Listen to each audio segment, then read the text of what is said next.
Well, g'day guys, here we are. The last video in this series of the banded iron patch, the big reveal. I think it's number 6, isn't it, honey? Yep. Something like that.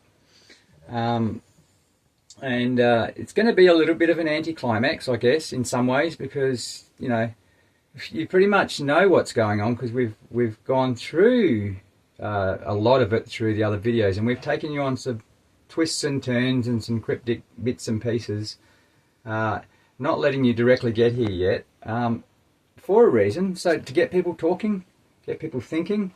That's the main aim, really, is get people thinking. That's your best prospecting tool, not this one. So this has all been related to, we've been guiding you through this banded iron patch and the techniques we've used to get here.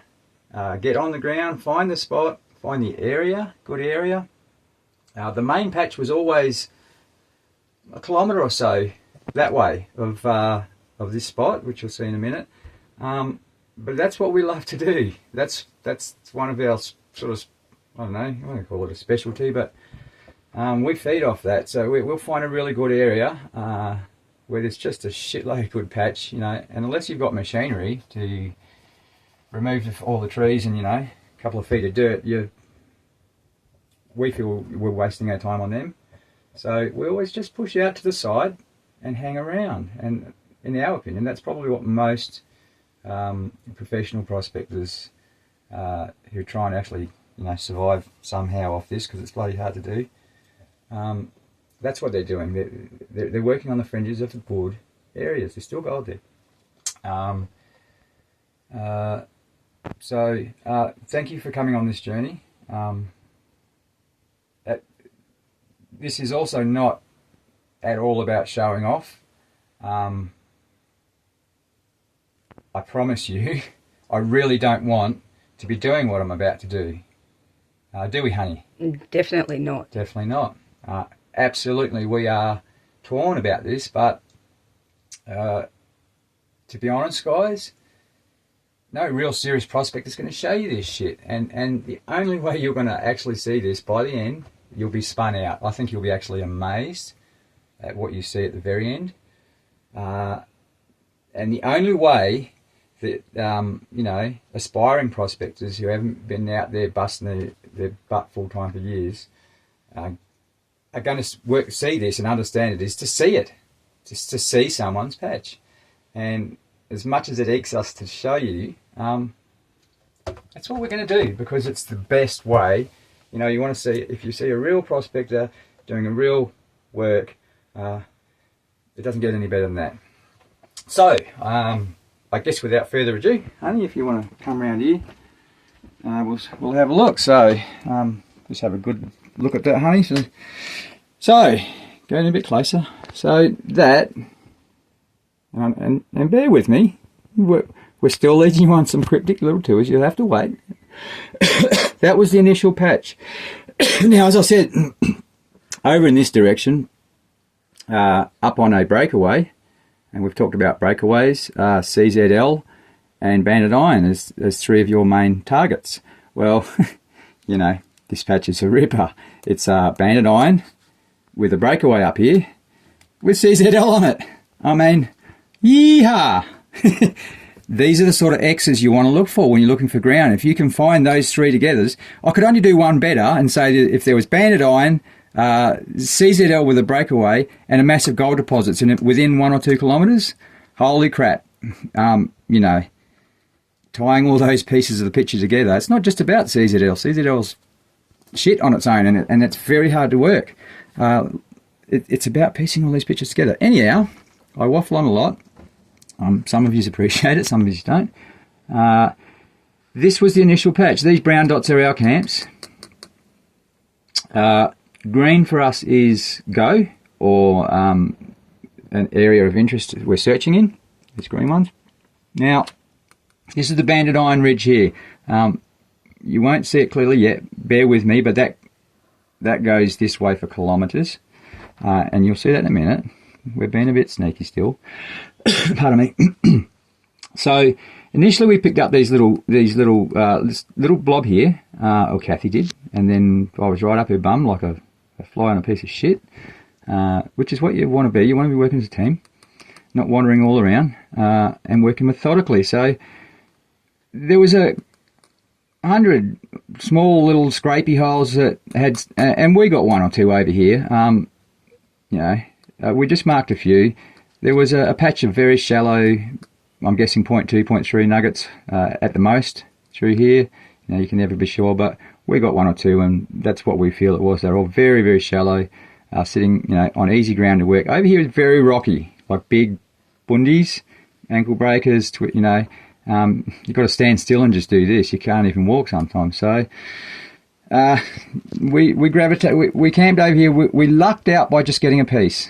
Okay, the main patch was always not here. It was another 800 metres that way. We lucked out by getting a piece, and then we started to make some assumptions. Okay, we know we're on banded iron because we've shown you what the pretty stripy rocks are. So we know straight away. We don't even need to look at a geology map, but we turn the geology map on anyway just to confirm it, because they're smarter than we are. And yes, we're on banded iron. So we start to make the assumption, which you have to do, that this is our source of gold, this banded iron. And this could be way up here. It could have been 5 kilometres high or much higher. Okay, you've got to bear this all in mind. But we make an assumption, and this is something that I'll do in other videos, trying to work out what type of gold you have, looking at it with a loupe, we find is really important when we're in a new area, and we try to establish what we think. And 90 times out of 10 you're possibly wrong, but we try to establish what we think the source of the gold is, whether it's if it's primary gold, quartz hosted gold, if it's ironstone hosted gold, if it's lateritic gold, if it's calcrete hosted gold. It might have some be in calcrete and we've got to chip it out. Well, that's a clue. You might get a piece of gold that's just in a massive chunk of quartz and just lovely gold right through. Well, that's probably telling you it's hydrothermal vein gold, quartz hosted gold, come up in a hydrothermal, ultrasaline kind of type solution and crystallized.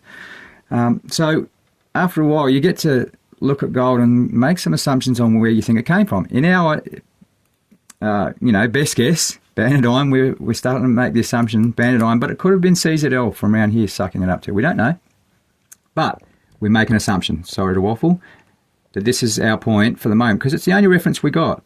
This is an important clue. It's the only reference we got. All you guys are only ever getting a little part of the clue. You have to remember that. And this is why it takes time to stay in an area, because you might have been just here and just gotten one or two and gone, it's a one nugget wonder patch, bugger, and walked off. You'll see that this is actually several months of work for us in this area to show you what we're going to show you. Now, trying to move on. So, back to the patch.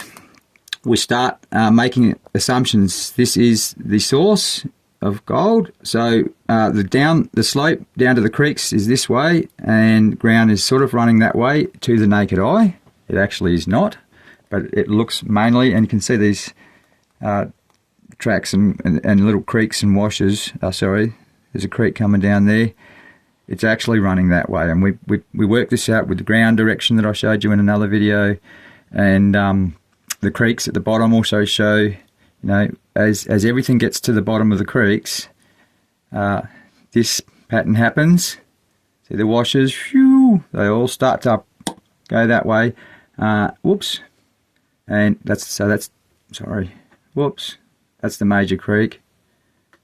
Now I've just given it a bit away. Look at that, bugger. Anyway, so we just assumed, because it's all you can do, is we always work in straight lines. Some people work in circles, triangles, bloody all sorts of shapes, or just chook with the head cut off. No pattern at all. We work in straight lines. Gold likes to work in straight lines. We like to work in straight lines. That's just us. So with that, no further ado, you can see this pattern of, it didn't take long to work out that is actually the true ground direction. So we started sort of doing this, and that's where the nuggets were falling as well. You've got to work with what you, at the end of each day, you plot all these, and if you don't do this, you are not going to find patches like this. I could say it as many times as I want to, I'm not going to, but you've got to do this. A lot of people won't do the work, and you'll see how important this is. So, we're working down this way, and this is a pretty tight patch. There's dots under there. If I was to zoom in, there's dots under dots under dots, and 1 gram pieces, and and bigger. Not much small stuff. So, and lovely and tight. But anyhow, we worked down here, working down in that direction towards the creek, and stopped. Just stopped. Just came down to here. It just stopped around here. These pink dots are us still working this line. Stopped. Keep coming. It just didn't go any further. We've come out further and stepped out down here. You don't need to see that, but it just, that's it. It stopped. So you'd be easily forgiven for thinking, you know what? The main patch was over here. We've just picked up this little blob, this 4-ounce blob, lovely blob. But, you could have just picked up a couple of nuggets here even, is what I'm saying, and just assumed, because you've not done it systematically, that, it was only 3 nuggets, and walked away from it. And other people have. So, because we know that the creeks, and we've talked about this in the direction of gold flow video, the creeks going that way, down the bottom, the main creeks, we decided to keep going this way. Okay. Also in the theory that, as I've said, certain point down from hills, and this ridge goes for kilometres. At a certain point, there is a general settling point of the richest flow if there's gold there, and we assumed that it was about that height. And if you have a look, there's some old tracks here, and these were mining tracks because there's drilling around here. But the tracks also give you clues that. So, it's an approach that we'll follow that and looking for another dribble coming down somewhere else at that approximately same low pressure point on the hill that we talked about. Anyhow, we did down there nothing. So we've started coming out this way, and we actually moved camp. So we did actually walk away from this for a little while, right? Come back with a clear head, recamped, but said, let's just camp over here. All right, so zoom out a bit now. Whoops. So, a few hundred metres, probably 400 metres or something like that away, which is one of our hops. That's our standard hop jump, what we call a hop jump. And we camped here. Now, all that did, because when you camped here, you tend to just, we're all lazy. We only walk so far. So you kind of tend to work a zone. And you don't get much. By the time you get out here and you've been swinging, you're kind of back's aching, and then, you turn around and go back to camp. So you've got to not be lazy, and we physically just move camp. And that's what we do. And a lot of good prospectors do that. They just jump camps, and you'll see their fires everywhere generally. Whoops, giving away the picture here. Long story short, we started walking this, we started moving this way and camped here, and that puts us in this zone. And then we picked up a finger coming from, you see the banded iron. You'll see this clearer soon. We picked up a nice little finger down here. I think this was on WA Prospect, day 2 back on a patch we thought was dead, and, 10 grams, 200 mil, yeehaw. And I posted that one. It was a lovely nugget. But more importantly, now this is something I'll show you. This is what we do. Sometimes we do more information. We might even include the dirt that it's in. If you're not doing this, you are also not, you're not going to get the picture that we get, because when you're looking at a gold flow and you're trying to analyse it, if you'll see other patterns. So they might start out up here, and they might be, 0.3s, 0.5s on the surface. Then they get down here, 0.6s, 0.7s, getting a little deeper, and then you've got, 5 gram nugget down 300 mil. Well, that alone, other than the flow pattern, is telling you what's happening with the ground, and how to, start and get into deeper ground. I will. My approach will change. My settings may change slightly on my detector, not much. It's more my technique this is the important one, will actually change and how I detect. It's not about settings. A lot of the times people miss the point. The detectors are very good at doing what they do on their own without you buggerizing around on it, to be honest. The settings don't. 90% of the time play a real huge part. A quiet detector is best. When you're looking for deep stuff, a bit different. Anyhow, we've pushed out, camped over here, picked up a finger, same deal. Started coming down here, just dies. So we're finding dribbles that are coming down, and there's signs all over the place that there's been little dribbles coming down from these bandits, and it is over the other side too, mind you. There are dribbles going down there, not as much. Generally, for some reason, the gold tends to shed on one side of a hill more than the other. Often to the north, up here. Don't know why exactly. I have some theories, but I'm not going to go into that geologist stuff because, you know, people like Walter will shoot me down real quick. And you're not a geologist. And I'm not a geologist, but, you know, I just have my own little theories. You can make up your own. Thank you, honey. And I'm not a geologist. They are very smart. They're too smart for me. I'm just a hard-working prospector. So, where were we going with that? So we were camped here, started picking up a little bit here, petered out. I always work back towards the gold direction of where I was getting it to try and pick it up. I don't just keep working out anywhere. I always have a method. And so that's where some of these zones of green are saying that's the direction we're still going to look. But that petered out. So, you know, wake up one morning, start going this way, get a little patch again. Okay, interesting. So got a little bit of a finger running down here. And there's actually a couple that weren't recorded, but they actually ran straight down there as well. Getting more interesting. Now, then we get down to here, petered out again. There was nothing down here. It just all stopped at this line, right, at this point. If you look, it's very different ground. It's kind of washy too. That was a bit of a clue, but still going this way and just picking these up. Now you can see we're basically starting to form a bit of a tunnel here, right, with these things. Now each day, sorry, I'll get to this. So each day we will sit there and look at what we've got and try and say, okay, I think the direction's still going that way. And then the next day we'll have some points plotted generally. That's where we're going to go work. We're working systematically, remember. And this takes a little bit of time, but it's these clues, there's breadcrumbs to a treasure. So not much in here. A couple of days really in here, just get nothing. Got a couple of lucky ones, but nothing. Just a couple of small ones, nothing down here. Now this is the kicker. There's a creek here. You know, after all of this petering right out to almost nothing, and this ground looks terrible. It's washy and horrible. Couldn't find a thing in there. Most people, and it goes down like that to the creek and then quite back up. And that's enough, certainly, for most people go, nah, she's dead. She's not going to go through that horrible wash. I'm not getting anything there. I haven't even got anything in the creek. I know better. We know better.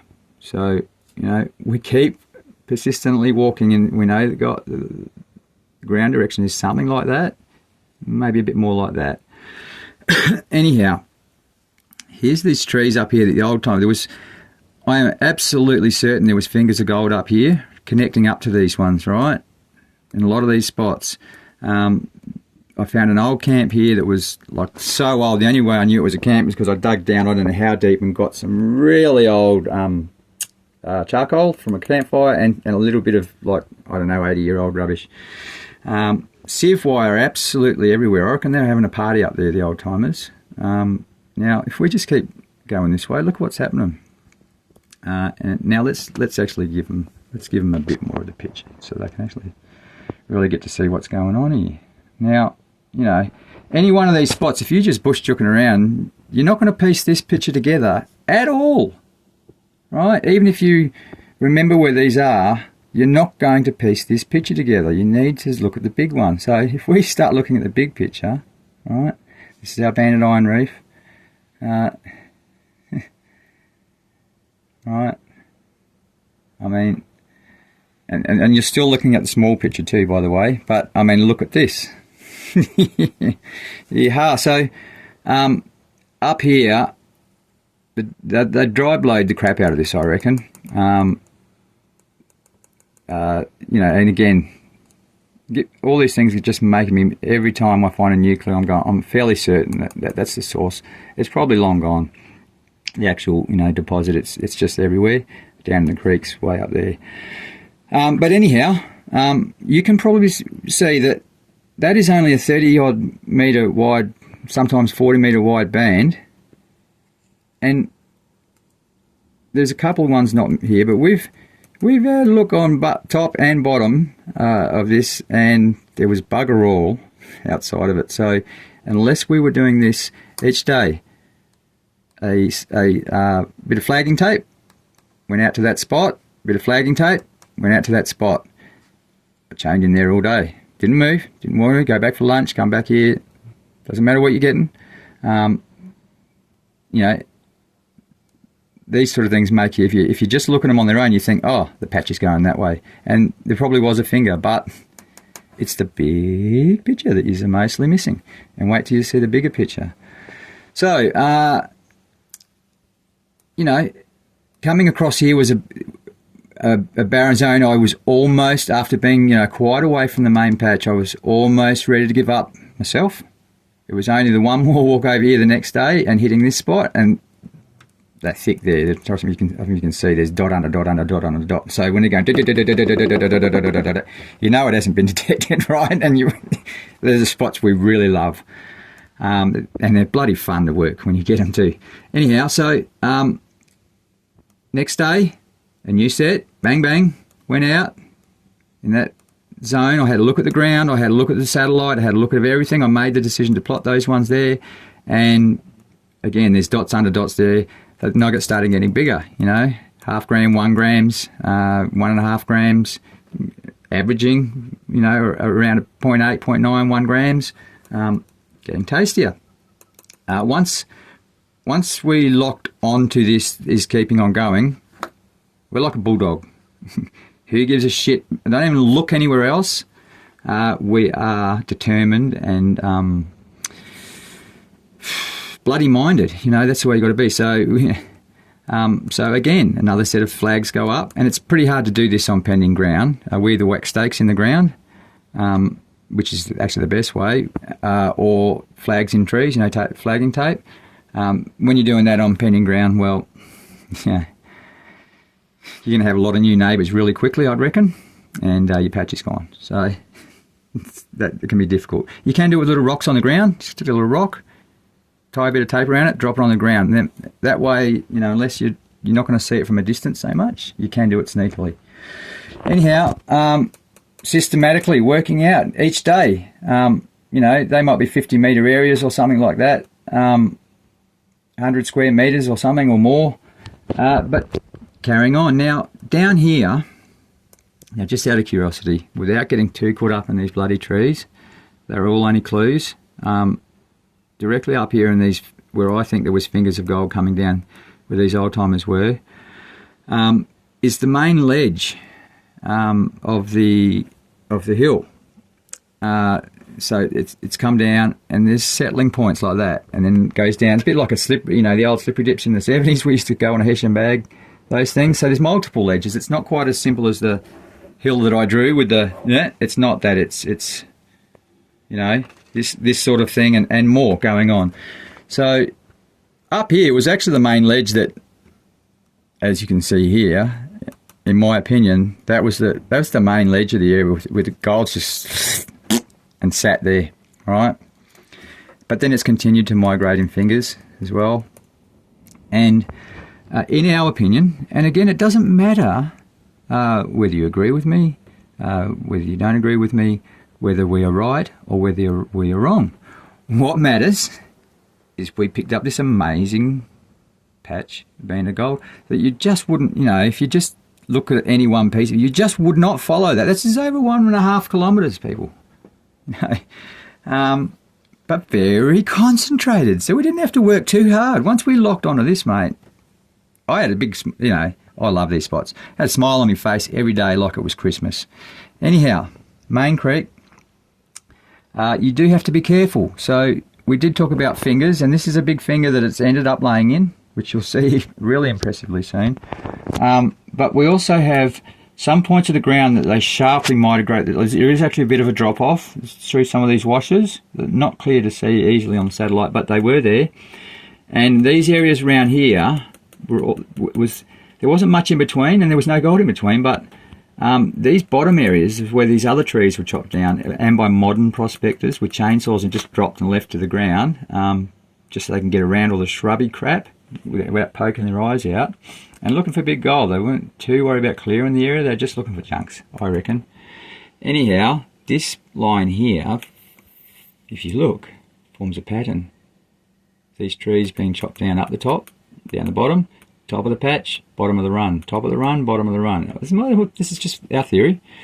And when you start to plot them, and if you look at even the vegetation there, there's a big ledge here. This is where I was showing you the thing. Look at this reef, and I showed you the ground direction video. That was right here. There's a beautiful chunk of shit. It's in the ground, but some of it's come from up there. But right here was the bottom ledge. Pretty much, you know, this point more so, but actually that zone down here. And what you have to be careful of is things can take a twist and a turn very easily, and I plotted that tree. I plotted these trees before I had gotten here. Okay, this was all done in advance. All this is study. This is all done in advance, usually. Some of it's filled in as you go. But so I had plotted these trees, and I can see a line. It's starting to change. It's not going straight, and that's because the ground. And if you see the trees here, there's actually quite a sharp drop here. So we follow it. You know, the gold is going to run the direction of the ground over 3 million years or so. So we've got this sharp migration to the creek, right?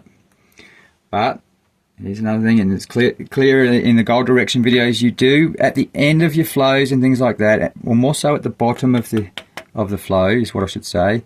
You tend to get these V patterns, you know. So although that was, if you look at those, there's almost a goalpost that I was following, that we were following, I should say. I'll say I too much. That we were following. With this little turn here, there was not much for us in there, but it's probably been cleaned up. There were signs that there was. But once all of this amounted to, you know, lovely days, you know, picking up gram nuggets and stuff, really close together in some spots. Then going, you know, long time between drinks in a few spots, but you keep persisting, following that line, and you work it until it stops. That's why we work in straight lines. We'll work it till it stops, then we might change, work it till it stops, then we might change, work it till it stops. If you're working in circles and things, I won't go into it, I'll do another video on that, but you're definitely going to miss things in circles, 100%. It's not an effective way to cover ground very systematically anyway. It's okay for a quick, but not for what we do. Anyhow, so you're starting to see a picture. Well, you can see, you know, there's not much more to show you, but you can see these washes.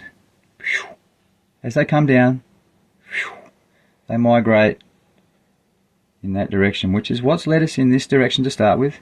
Okay. Now, if we zoom out.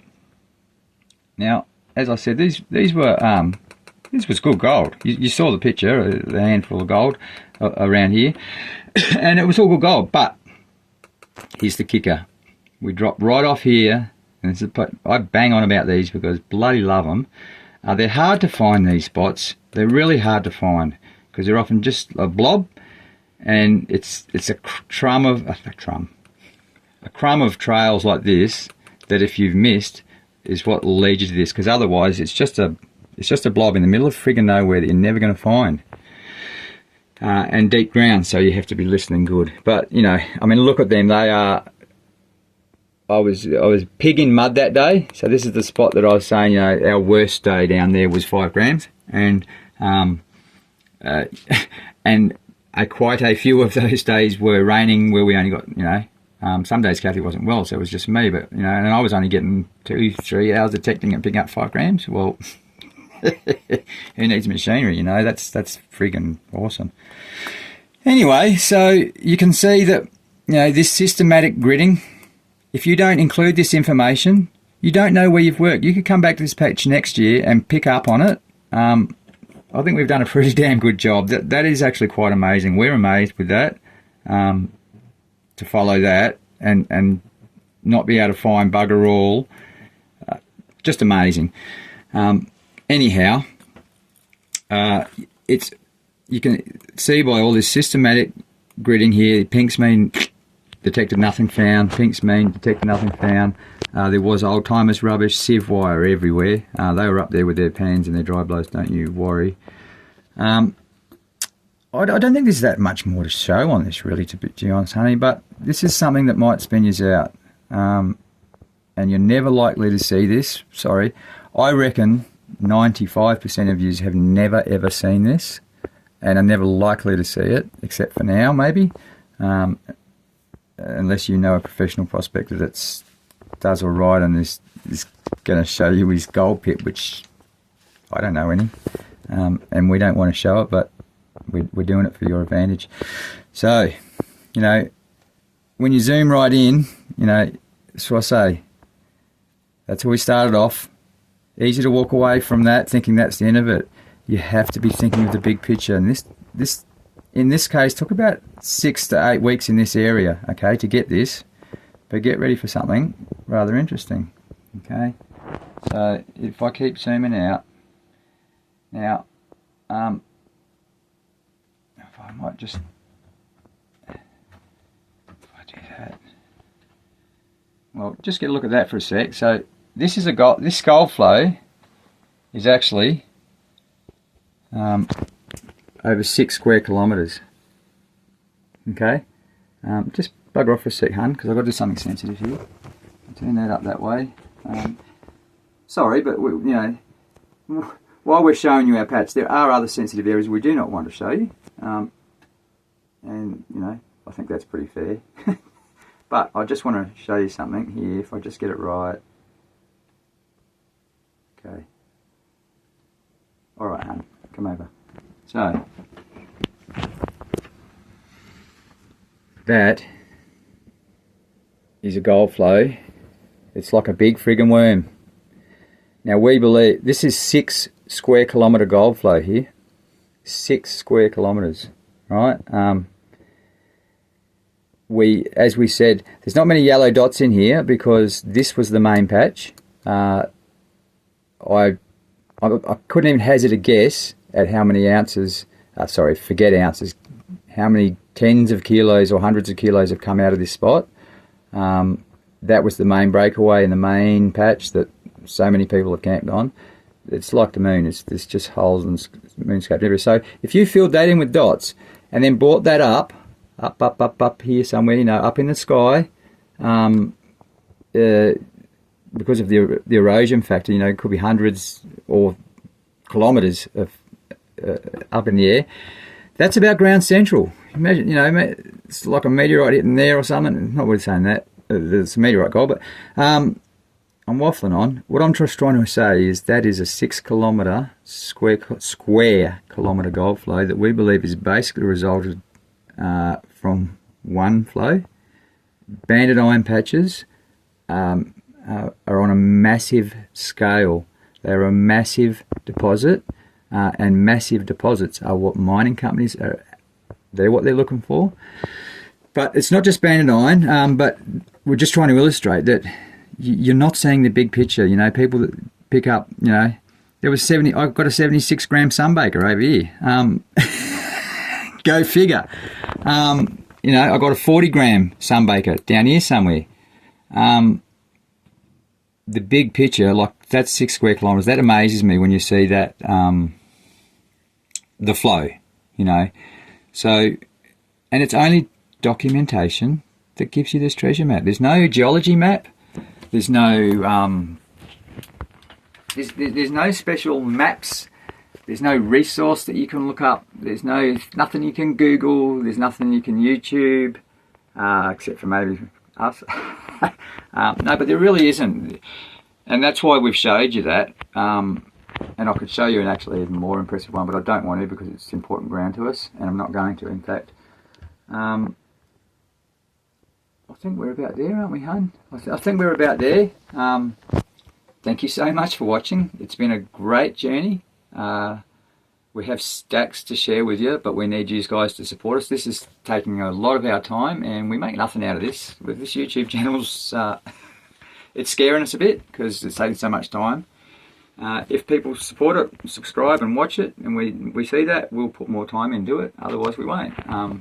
It's up to you guys. Anyway, thanks for watching. Have a good day, and go out and find some gold.